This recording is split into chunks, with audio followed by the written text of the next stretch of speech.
If you're looking for a job in journalism, St. John, New Brunswick might not be the first place you'd start. Big cities offer more opportunity, but come with lots of competition.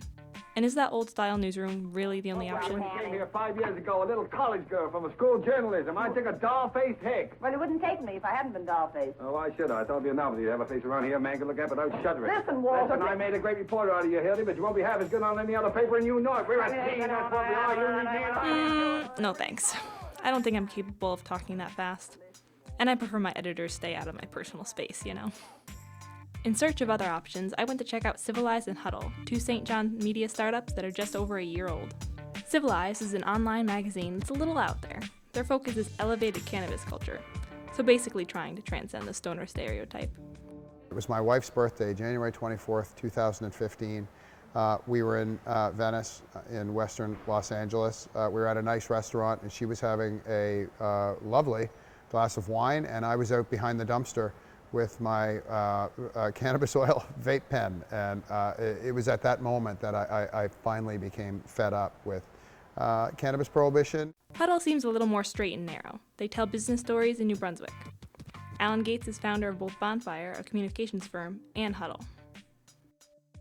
Well, Huddle is a passion project first and foremost. I think we were quite frustrated on the Bonfire side because we were seeing all these great companies in New Brunswick and the Maritimes doing some pretty interesting things, and we realized their stories weren't being told by traditional media. I think traditional media in the Maritimes, we really love to be defeatist in our attitudes, I think. So we love negativity, we love bad news stories, and we were a little bit frustrated by that. That's not to say there isn't lots of bad news in New Brunswick. There's lots of economic bad news, there's lots of social bad news, but there are also people doing good things here, and I don't think their stories were told very well. So rather than bitch about it all the time, we thought we would try to do something about it and experiment. So Huddle was launched very much as an experiment. Is there an audience for this? Do people want it? And then will they pay for advertising? Both offices have a very different but comfortable vibe. Huddle is more crisp and rustic, but hey, they've got beer in the fridge. Civilized has a much more industrial and chaotic feel. It's cluttered but productive. They have a ping pong table as a desk and some weird green shit in jars. It's moving from being this marginal thing that people did but they hid to becoming something that's much more mainstream. And I just know even from me having to have conversations with friends and family about me taking on this job, that I had to tiptoe around it, tiptoe around the conversation. When I was growing up, I loved reading new journalism. I loved Tom Wolfe, I loved Hunter S. Thompson, that sort of thing. And it would be, to me back then, it would have been a dream to have a job covering that kind of fringe, but bringing the fringe of the mainstream, that kind of early Rolling Stone kind of approach to journalism. So I thought, I love this idea. And I come from a fairly, kind of a wacky background. So, everyone that I know, family and friends, were not opposed at all. I didn't have any problem saying I'm doing this. Most of them were just kind of like, yeah, that sounds like a thing you would do. That sounds very you, that's a good fit for you. And it is, and it's such a privilege to have that kind of job where I get to write cool stories all the time and stuff that I care about. It's pretty comfortable. Though there's definitely really stressful days.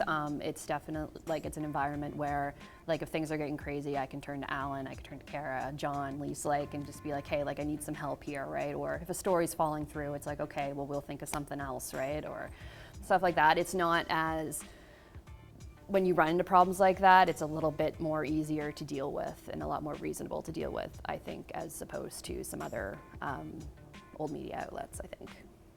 The crazy thing I think about Civilized is that no one is just killing time until the end of the day. Everyone here works so hard, and I've never worked in an office, and we're not a small office anymore either. We have two offices, and we have a lot of people in them, and I've never met harder working people. And it's funny because when I tell people that, they're like, oh, but it's pot, right?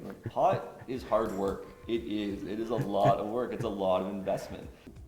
It's definitely, in a lot of ways, it's not too different from any other kind of reporter job. We have weekly story meetings, I do interviews, we have to pitch stories, all that is pretty the same. I think yeah, when I come in the mornings, I usually have a to-do list of stuff I want to do, like stuff I need to get done, people I need to talk to, and I usually turn out a couple stories a day. It's definitely a lot more collaborative than past workspaces I've been at. Definitely a bit more relaxed, I guess. It's definitely a different environment. More dogs. More dogs. And dogs are great. Every office should have one. There's a girl. Both companies are still establishing themselves as players in new media. But hey, if you end up working for them, you might have a dog in your office.